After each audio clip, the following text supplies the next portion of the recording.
Good morning, everyone. We gather here under very extraordinary circumstances in the immediate aftermath of an attack on the United States Capitol, on the House of Representatives, on the Senate, on America, on democracy itself. The insurrection that was violently perpetrated by enemy combatants and seditionists was an attempt to halt a constitutional process and overthrow the government. It was an act of sedition that was incited and encouraged by Donald Trump. And that's why he must be held accountable to the full extent of the law.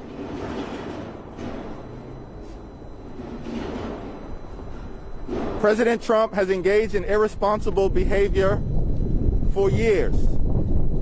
This is nothing new, but it is the logical culmination of his willingness to perpetrate lie after lie after lie, undermine our democracy, and march the United States of America toward authoritarianism. We will not allow it to happen. The seditionists who attacked the Capitol wanted to stop members of Congress from doing our job. They failed. We returned to the floor of the House of Representatives to certify the election of Joe Biden and to complete our work under the Constitution of the United States of America. We will never allow mob rule to prevail.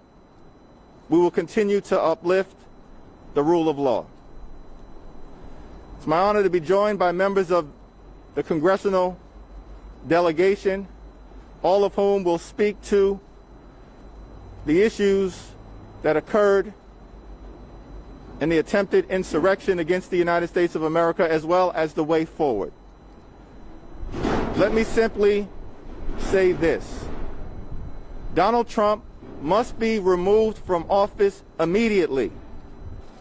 He should be impeached, convicted, and thrown out of 1600 Pennsylvania Avenue and forever banished to the dustbin of history. Every second, every minute, every day that Donald Trump remains in office presents a clear and present danger to the health, safety, and well-being of the American people and our democracy. That is why the House is pursuing every available means at our disposal to accomplish the objective of holding the President of the United States accountable. The seat of government in America was attacked on Wednesday. The congressional delegation thought it appropriate that we convene upon returning to the districts that we represent here in New York City to stand at the seat of government of our beloved Big Apple. And I'm so thankful that as a result of the leadership of Mayor de Blasio, he was able to work with us, facilitate this gathering to demonstrate to the city and the country that we stand united and we will defend our democracy no matter what it takes, and decency will once again prevail in the United States of America. So thank you, Mayor de Blasio, for your leadership. As we say in Washington, I now yield to the distinguished gentleman from the great city of New York and the People's Republic of Brooklyn, Bill de Blasio. Thank you. Thank you, Congressman Jeffries. Thank you for your leadership. Look around you, everyone. These members of Congress who serve us, their lives were in danger that day. The people who work for them, their lives were in danger. Everyone was put in danger because of a rebellion that was somehow tolerated, that was aided and abetted by Donald Trump, created by Donald Trump and Josh Hawley and so many others, somehow tolerated by security forces. Look behind you at City Hall. Can you imagine? A lot of you have spent time here. Can you imagine a mob taking over this building? It's never happened. It will never happen in New York City. But it happened in Washington, D.C. Why? And I support Congressman Bowman's efforts for have a full investigation, because someone gave the order to let that happen, and we need to know who, and they must be punished. But when I think of my friends, these good people I've served with for years, that they were in danger and democracy was in danger, it's very clear what the result must be. Donald Trump must go now. Now. Anyone who is that treasonous, anyone who has lost control of his mental abilities to that level as to start an insurrection against the United States should not have his finger on the nuclear button. He needs to resign right now. And you may say, well, he's not going to do it. Well, then Vice President Pence used the 25th Amendment. And you may say, well, that's not politically convenient for Vice President Pence. Well, then thank God for these people, these members of Congress who will impeach Donald Trump, because we need them to. We need them to protect America and protect American democracy. Thank you, every single one of you, and God bless you all. Thank you, Mayor de Blasio. Let me now yield to the distinguished chair of the House Oversight Committee, the Honorable Carolyn Maloney.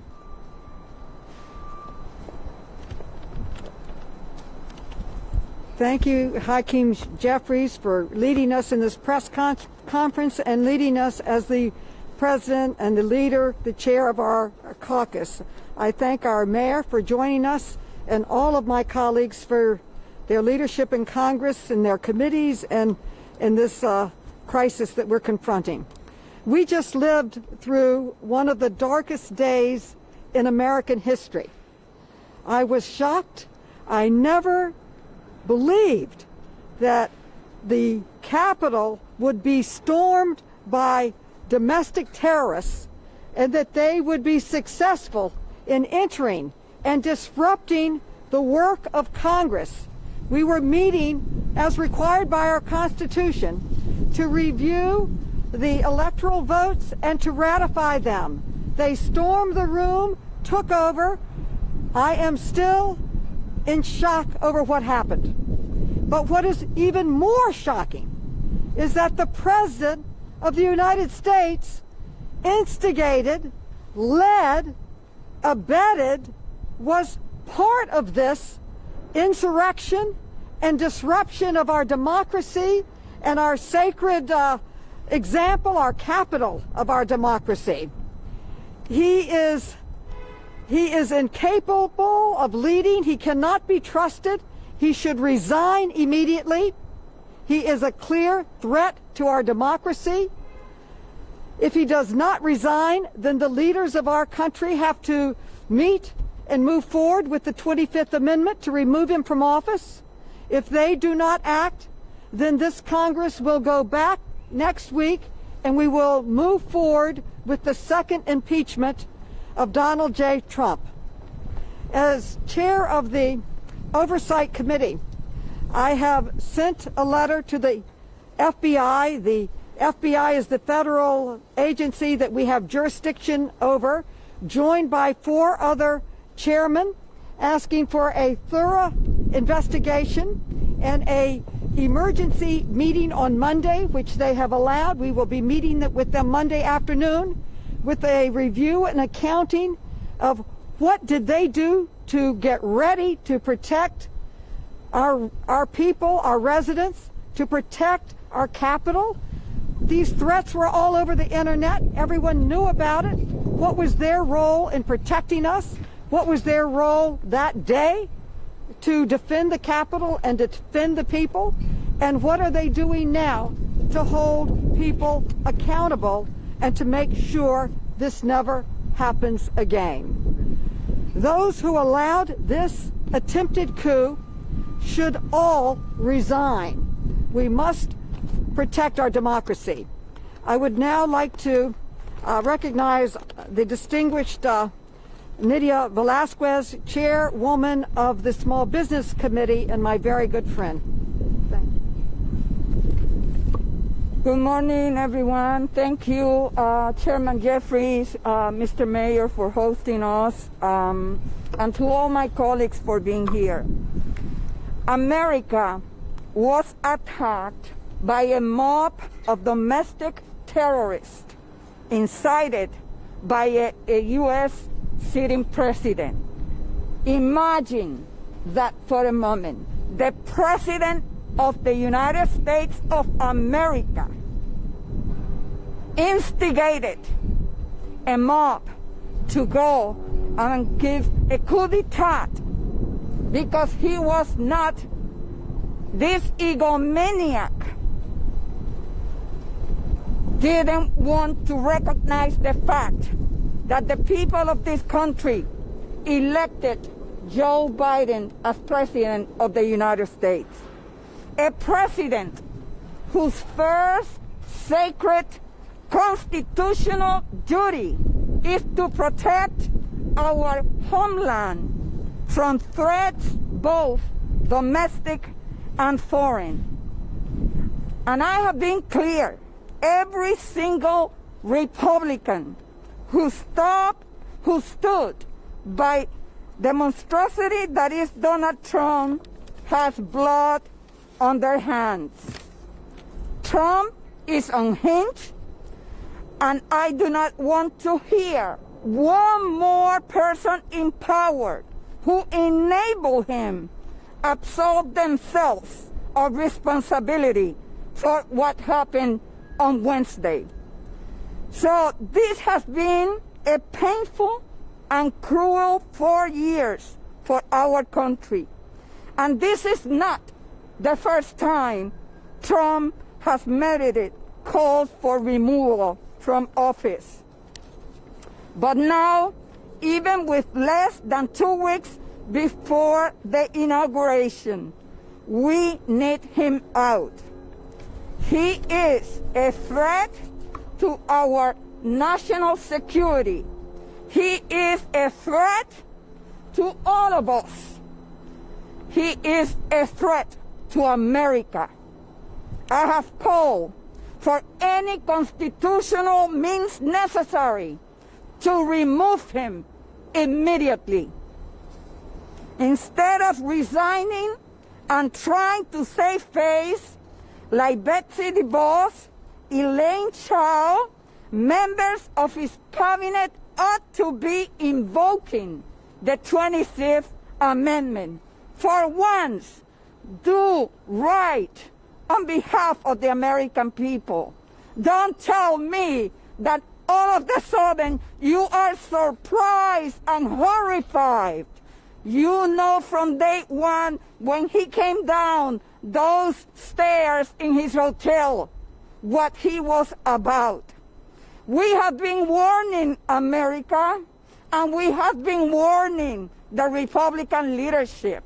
Where were they for the last 4 years when this president separated children from their families? Where were they when this president continued to use rhetoric and hatred to divide America?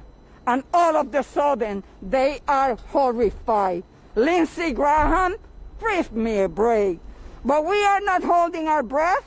Democrats in Congress are ready to vote to impeach. The American people deserve so much better than the gaslighting that has been propagated by President Trump and every congressional Republican who stand by his coup to undermine a free and fair election. So we are going to act next week, and we are going to impeach, and we are going to show the world that America is stronger than Donald Trump. Thank you.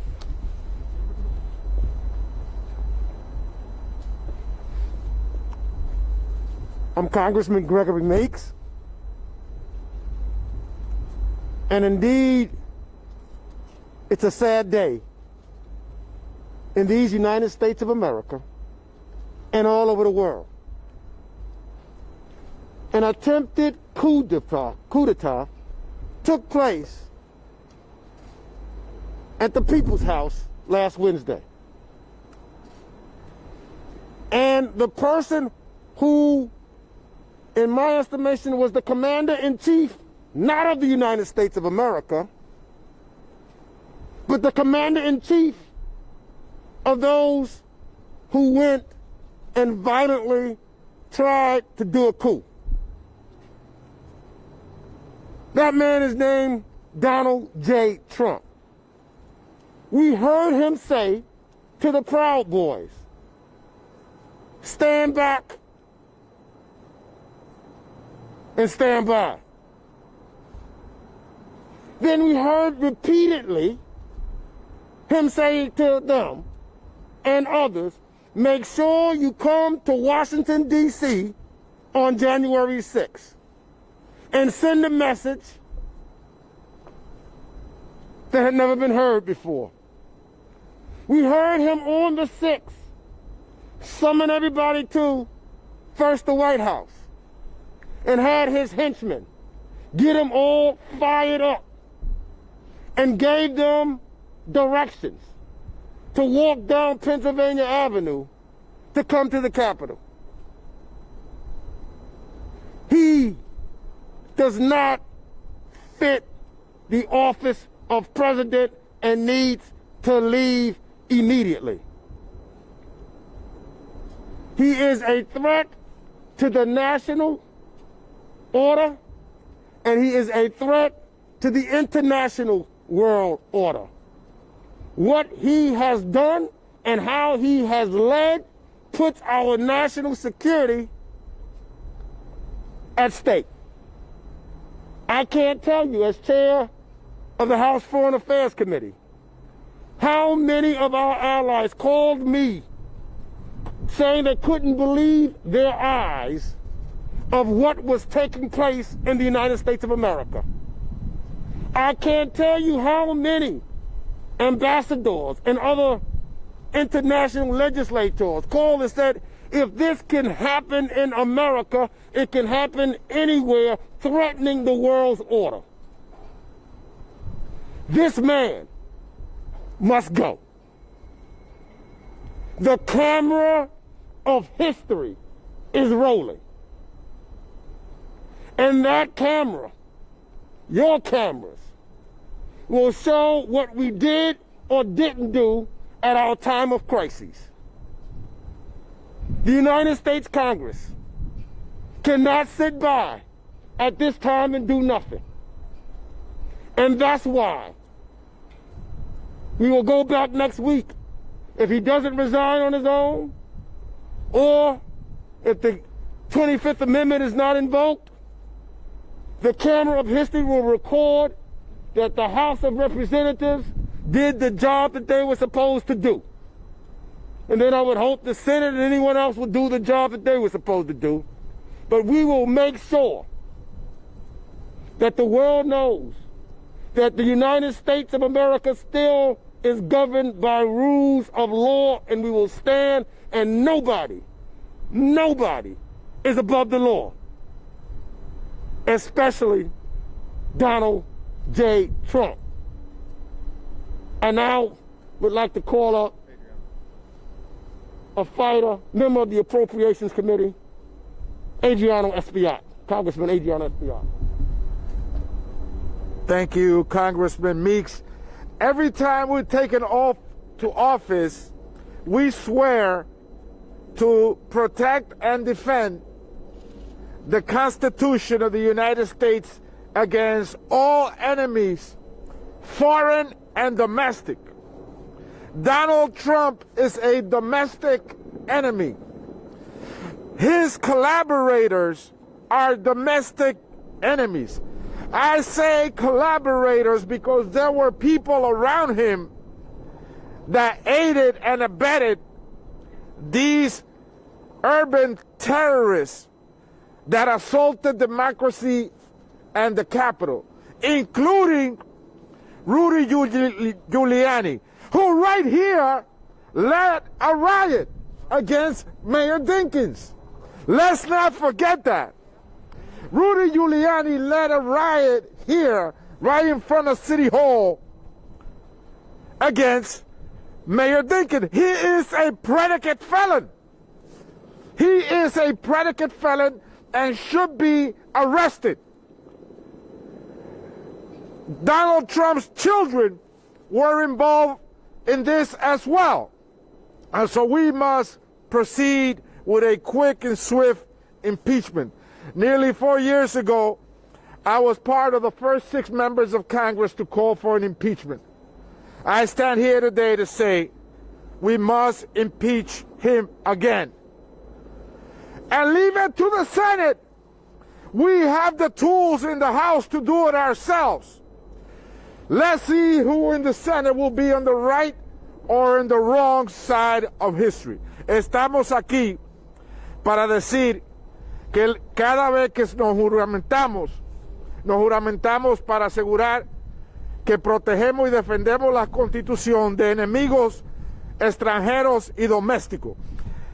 Donald Trump es un enemigo doméstico y sus colaboradores también, incluyendo Rudy Giuliani, quien dirigió un motín aquí mismo contra el alcalde David Dinkins. Hace 4 años yo comencé con 5 otros legisladores un proceso de destitución. Estamos aquí de nuevo pidiendo un proceso de destitución de Donald Trump y sus colaboradores para restaurar la democracia. Gracias. Ahora le presento, and now I introduce to you a great colleague from Nassau County, Congressman Tom Suozzi.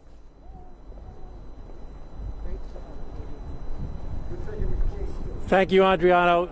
Yeah, I do have the great honor of also representing Queens, and I thank you for bringing me here today, Hakeem, Mayor. This is not just about holding Donald Trump accountable for his irresponsible and reprehensible behavior. When you heard Hakeem say he was a clear and present danger, what does that mean? What if Donald Trump was to again call on his rabid supporters to come back again to Washington, D.C.? What if Donald Trump was to pardon the people that were arrested this past Wednesday and Thursday and will be arrested over the next couple of weeks? What would happen if Donald Trump were to pardon the other collaborators in this insurrection? He is a clear and present danger. The next 11 days could be some of the most important in our nation's history. And we need to be prepared, not scared. I'm not trying to scare people, but we need to be prepared. Because this man has demonstrated that he's reckless, irresponsible, and only motivated by his own ego. We must do everything we can to encourage our Republican colleagues to call on him to resign. And if he won't resign, for them to support the efforts of invoking the 25th Amendment. And if that won't work, we need them to join us in impeaching this president. Because under Article 2, Section 2 of the United States Constitution, if the president is impeached, he cannot pardon people for actions related to his impeached behavior. We must hold Donald Trump accountable, but we also must protect ourselves over the next 11 days. And after Joe Biden comes into the presidency, we can begin to heal our country and come together and find common ground to try and move forward. But it cannot be done until Donald Trump is, number one, held accountable, and number two, removed from office. Let me now introduce a new member of the United States Congress, our new colleague, Jamal Bowman.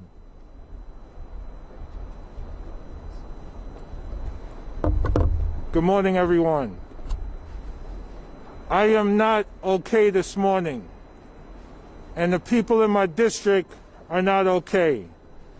And from what I'm hearing and seeing across the country, the entire country is on edge today. And we should be, because domestic terrorists waged war against the United States government on Wednesday. And they were incited and motivated by Donald Trump. Therefore, Donald Trump must be removed from office immediately, whether it's via resignation, invoking the 25th Amendment, or impeachment. We are going to do what we have to do as members of Congress. But I also want to say that what Donald Trump has incited and what he continues to inspire is something called white nationalism and white supremacy. And white nationalism did not begin with Donald Trump. White nationalism and white supremacy is as old as the United States of America. And every time our nation has made forward social progress, white backlash has occurred. We can go back as far as the enactment of the 13th Amendment and the freeing of the slaves. After those slaves were free, they were supposed to receive 40 acres to toil and live on. What happened after that? Abraham Lincoln was assassinated. The Confederate secessionists were pardoned. Their land was given back to them, and slaves had to go back to work for their masters, earning pennies on the dollar. It happened in Tulsa, Oklahoma, when African Americans built a community for themselves to live safely. Unfortunately, it was burned down by white terrorists. It happened this past week after Georgia became completely blue for the first time in our nation's history. The following day, war was waged against the United States by domestic terrorists. The issue in the moment is absolutely Donald Trump. But for us to move forward and truly become an exceptional nation that includes everyone, we have to stare white nationalism in the face, and we have to deal with it directly. Not only through law enforcement, but by recognizing that white nationalism lives in every American institution. Because the disproportionality that we see in our criminal justice system lives in every American system. And our bill that we are introducing in Congress is going to look at how white nationalism might exist within Capitol Police as part of a thorough investigation. Because as we experienced Wednesday's horrible events, my first question was, how the hell were they able to penetrate the Capitol? Why were Capitol Police so undermanned and overwhelmed so quickly? Why wasn't there more coordination between Capitol Police, Department of Homeland Security, and the FBI in preparation for this event? So many unanswered questions, and that's why we need a thorough investigation.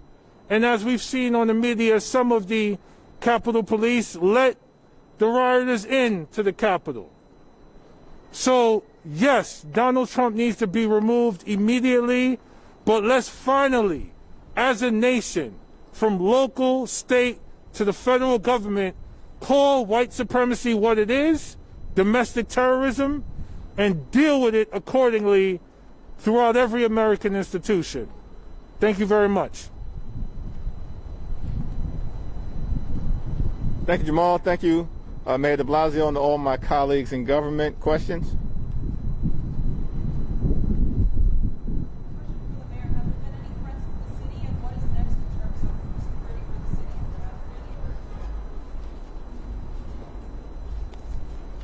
We're monitoring very, very closely. No real and specific threats directed to New York City at this moment.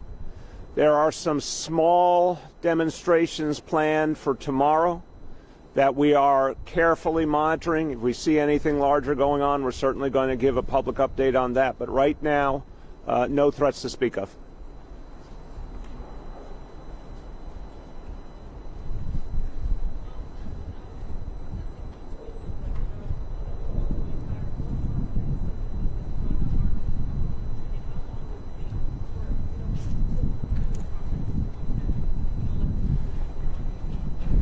It's my expectation that on Monday, a privilege resolution will be introduced that will charge the President of the United States with inciting sedition.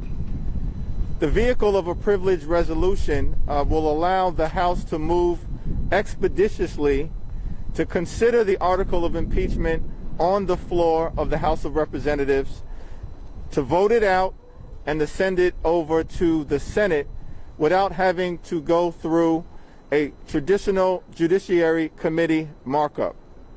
The question that some have asked and suggested is whether the House would set a bad precedent by moving so swiftly on impeachment and not necessarily pursuing the ordinary process of going through the Judiciary Committee. The answer is simple. This is not an ordinary moment. This is not an ordinary president. This is an out-of-control president who is a malignant narcissist, pathological liar, and psychopath at the same time. Donald Trump may be in the Twitter penalty box, but he still has access to the nuclear codes. That's a danger to the American people. So we can't proceed as if this is ordinary. We have to proceed because this is extraordinary. Sedition is extraordinary. Insurrection is extraordinary. Domestic terrorism is extraordinary. That's why the House of Representatives is prepared to act immediately. It's a privileged resolution, which means that it can be called up to the floor no later than 48 hours after its introduction. Any further questions?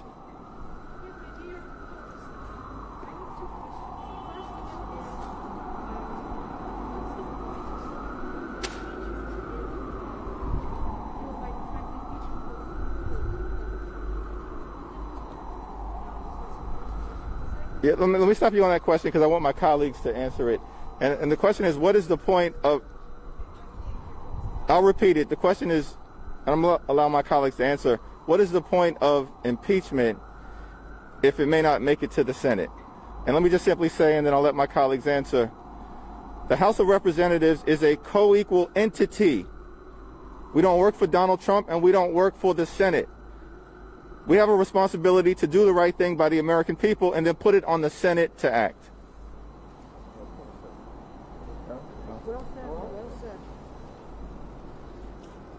You know, Donald Trump was impeached once. He was not removed from office by the Senate, but he's still impeached.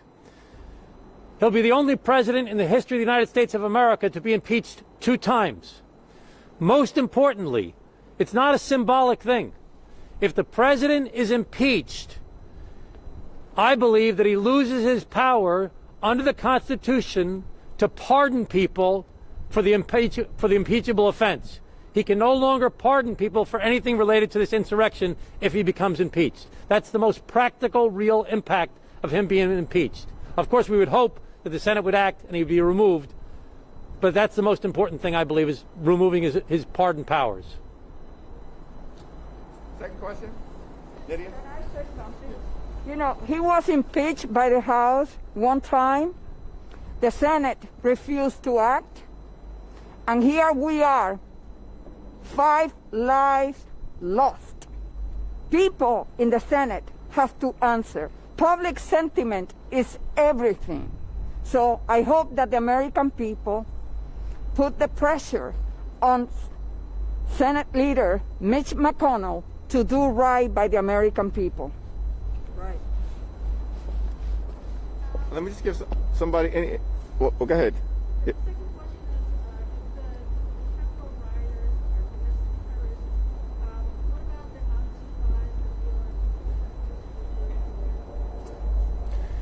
Yeah, that's an irrelevant question. Next question.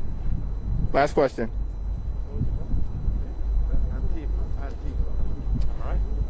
All right. Thank you, everyone. Thank you. Right. Thank you. Thank you. Thank you so much. Good to see you. Great to see you. Well done. Good job, man. Good to see you.